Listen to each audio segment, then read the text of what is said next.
Berhasil menangkap pelaku korupsi yang berstatus anggota TNI aktif justru berujung permintaan maaf dari pimpinan Komisi Pemberantasan Korupsi KPK. Polemik kewenangan ini membuat Presiden Joko Widodo buka suara. Jokowi akan mengevaluasi penempatan perwira TNI dalam jabatan sipil. Penangkapan Kepala Basarnas Marsikal Madya Henry Alfiandi yang terseret kasus dugaan suap pengadaan jasa dan barang di lingkungan Basarnas membuat Presiden Joko Widodo angkat bicara. Menurut Jokowi, polemik tumpang tindih kewenangan penindakan kasus ini semestinya tidak terjadi jika antar instansi saling berkoordinasi.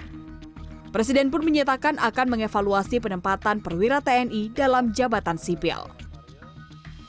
Ya itu menurut saya masalah koordinasi ya. Masalah koordinasi yang harus dilakukan. Semua instansi sesuai dengan kewenangan masing-masing. Menurut aturan, udah. Kalau itu dilakukan, rampung. Semuanya akan dievaluasi. Tidak hanya masalah itu, semuanya. Karena kita tidak mau lagi di tempat-tempat yang sangat penting terjadi penyelewengan, terjadi korupsi. Sebelumnya, Lembaga Anti Rasuah KPK melakukan operasi tangkap tangan di Basarnas dan menetapkan 5 tersangka. Polemik terjadi lantaran 2 tersangka merupakan perwira TNI aktif. Kepada TNI, pimpinan KPK menyatakan permintaan maaf dan menyalahkan penyidikan karena menyalahi prosedur. Rupanya, sikap pimpinan KPK tersebut membuat pegawai KPK kecewa. Dikutip dari detik.com, pegawai KPK telah mengirim surat kepada Dewan Pengawas KPK meminta pimpinan KPK untuk mundur. Para pegawai KPK menganggap pimpinannya berusaha lepas tangan dan justru mengkambing hitamkan pegawai dalam kasus OTT di lingkungan Basarnas. Diketahui Wakil Ketua KPK Johanis Tanak menyatakan permintaan maaf kepada pihak TNI karena tidak berkoordinasi telah menetapkan Kepala Basarnas Marsikal Madya Henry Alfiandi sebagai tersangka kasus dugaan suap pengadaan alat pendeteksi korban reruntuhan.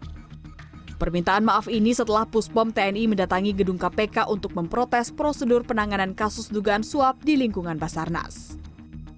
Kami paham bahwa tim penyelidik kami mungkin ada kehilafan, ada kelupaan, bahwasanya manakala ada melibatkan TNI harus diserahkan kepada TNI.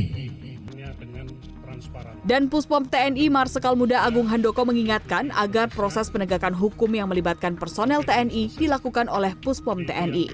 Tadi hasil pertemuan kita supaya dalam penyelesaian ini tidak ada celah lagi. Jangan ada lagi dikotomi yang seperti selama ini terjadi di media. Sehingga akan berakibat celah-celah yang mungkin bisa menjadi terobosan untuk para pelaku korupsi ini. Sementara penyelesaian kasus dugaan korupsi Kabasarnas ini belum ditentukan apakah akan dilimpahkan seluruhnya ke Puspom TNI atau tetap melibatkan koordinasi dengan KPK. Meski begitu, pada Senin KPK melanjutkan pemeriksaan terhadap salah satu tersangka pihak swasta berinisial MG yang merupakan komisaris utama PT MGCS. Tim Liputan CNN Indonesia.